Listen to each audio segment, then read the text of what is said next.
Hai, Assalamualaikum sahabat kecilnya Bu Guru.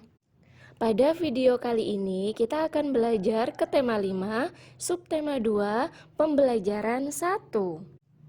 Dayu dan teman-teman merasa senang. Mereka akan belajar menari. Ini merupakan pengalaman baru Dayu dan teman-teman. Mereka akan belajar menari dari gerak tumbuhan. Bagaimana cara menari dengan gerakan tumbuhan? Nah, gerak tumbuhan adalah gerakan yang dilakukan dengan cara meniru gerak pada tumbuhan. Tumbuhan ada yang besar, kecil, tinggi, dan rendah.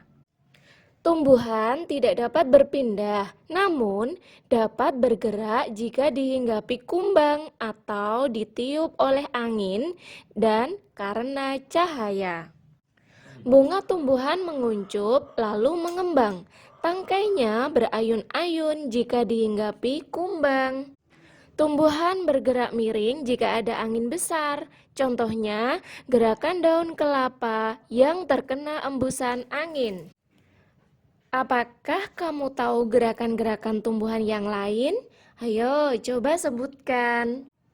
Benny dan teman-teman mencoba gerakan-gerakan tumbuhan. Perhatikan gambarnya, tumbuhan rendah, tumbuhan tinggi, bertangkai lebar, tangkai berayun-ayun, menjulang ditiup angin, dan menguncup. Ayo kita peragakan gerakan-gerakan tumbuhan. Adakah gerakan tumbuhan lain yang kamu ketahui? Jika ada, tunjukkan kepada guru dan teman-temanmu. Ibu guru mencontohkan gerakan tanaman. Gerakan ibu guru terlihat luas, gerakan anak-anak banyak yang lucu. Ini pengalaman mereka pertama kali menari gerakan tumbuhan. Mereka memperagakan gerakan pohon kelapa tertiup angin. Udin tidak sengaja menyenggol bahu Edo. Udin berkata, "Maaf Edo, saya tidak sengaja." Edo tersenyum lalu berkata, "Tidak apa-apa Udin." Edo dan Udin kembali mencoba gerakan pohon kelapa. Apa yang sedang dilakukan oleh Udin dan kawan-kawan? Iya, memperagakan gerakan pohon kelapa tertiup angin. Apa yang terjadi dengan Udin dan Edo? Yang terjadi, Udin tidak sengaja menyenggol bahu Edo. Apa yang Udin katakan kepada Edo? Apa coba anak-anak? "Maaf Edo, saya tidak sengaja." Nah, mengapa Udin berkata demikian? Karena Udin sudah melakukan kesalahan, yaitu apa anak-anak? Betul, menyenggol bahu Edo. Terus bagaimana sikap Edo? Edo tersenyum lalu berkata, "Tidak apa-apa Udin." Menurutmu, bagaimanakah sikap Udin dan Edo? Sikap mereka patut untuk dicontoh. Perhatikan gambar-gambar berikut. Bersama seorang temanmu, diskusikanlah apa yang harus dikatakan jika kita mengalami hal-hal berikut. Nah, gambar pertama, Lani tidak sengaja menginjak kaki Siti. Kira-kira apa ya yang harus dikatakan Lani kepada Siti? Ya, betul. "Maaf Siti, aku tidak sengaja menginjak kakimu." Gambar kedua, ada Benny yang tidak sengaja menyenggol Siti sehingga bukunya berantakan terjatuh. Apa yang harus dikatakan? Iya betul. "Maaf Siti, aku tidak sengaja menyenggolmu. Mari ku bantu membereskan bukumu." Gambar selanjutnya, ada Edo yang tidak sengaja menyenggol Udin sehingga minumannya hampir terjatuh. Apa yang harus dikatakan Edo, teman-teman? "Maaf Udin, aku tidak sengaja menyenggolmu. Aku akan mengganti minumanmu bila minumanmu terjatuh." Nah, sekarang ayo tuliskan apa yang harus kamu katakan bila mengalami peristiwa berikut. Yang pertama, kamu tidak sengaja menjatuhkan barang milik temanmu. Apa yang kalian katakan? Ya, "Maaf Lani, aku tidak sengaja menjatuhkan pensilmu." Kemudian yang kedua, kamu tidak sengaja menyenggol teman saat berjalan. Iya, jawabannya, maaf Siti, aku tidak sengaja menyenggolmu. Betul sekali. 3.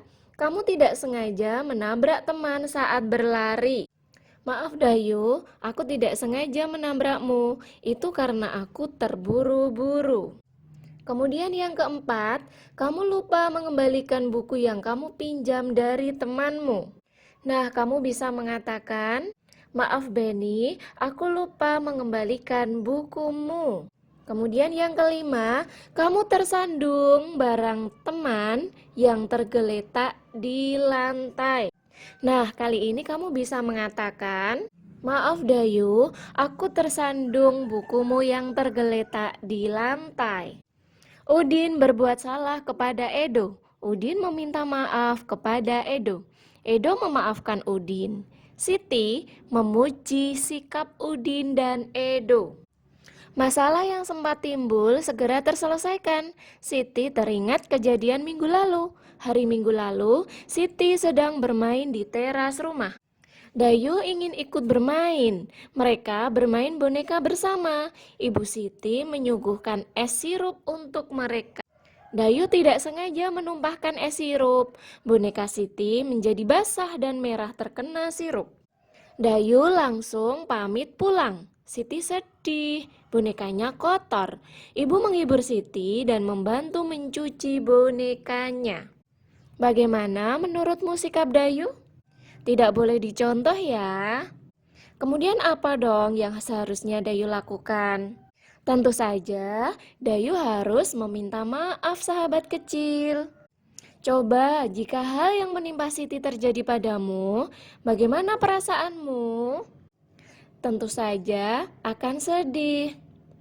Apa yang akan kamu lakukan?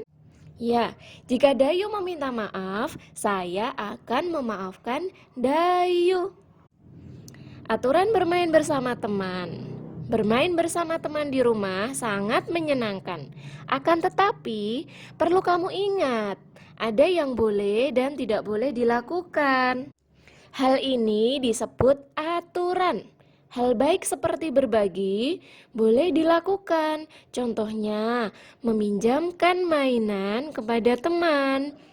Merebut mainan teman tidak boleh dilakukan. Aturan bermain harus ditaati. Menaati peraturan membuat permainan jadi lebih menyenangkan. Selain itu, tidak ada orang yang dirugikan. Beri tanda centang pada gambar kegiatan di rumah yang berkaitan dengan aturan bermain bersama teman. Coba kita lihat ya, gambar pertama ada Edo yang sedang mengerjakan PR sendirian. Ini tidak ada kaitan ketika kita bermain bersama teman, jadi tidak usah kita centang ya.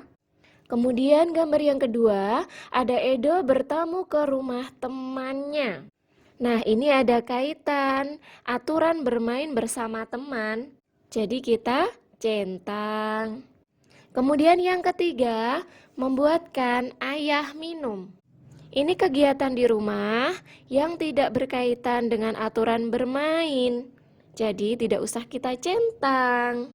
Gambar yang keempat, meminjam buku teman. Nah, ini berkaitan sahabat kecil. Jadi kita centang. Selanjutnya, bermain bersama di rumah teman. Tentu saja ini berkaitan dengan aturan bermain. Jadi harus kita centang sahabat kecil. Oke sahabat kecil, sampai di sini dulu video dari Bu Guru. Jangan lupa menyimak video dengan menyinkronkan buku paket tema 5 halaman 43 sampai dengan halaman 54. Semangat belajar sahabat kecilnya Bu Guru. Assalamualaikum.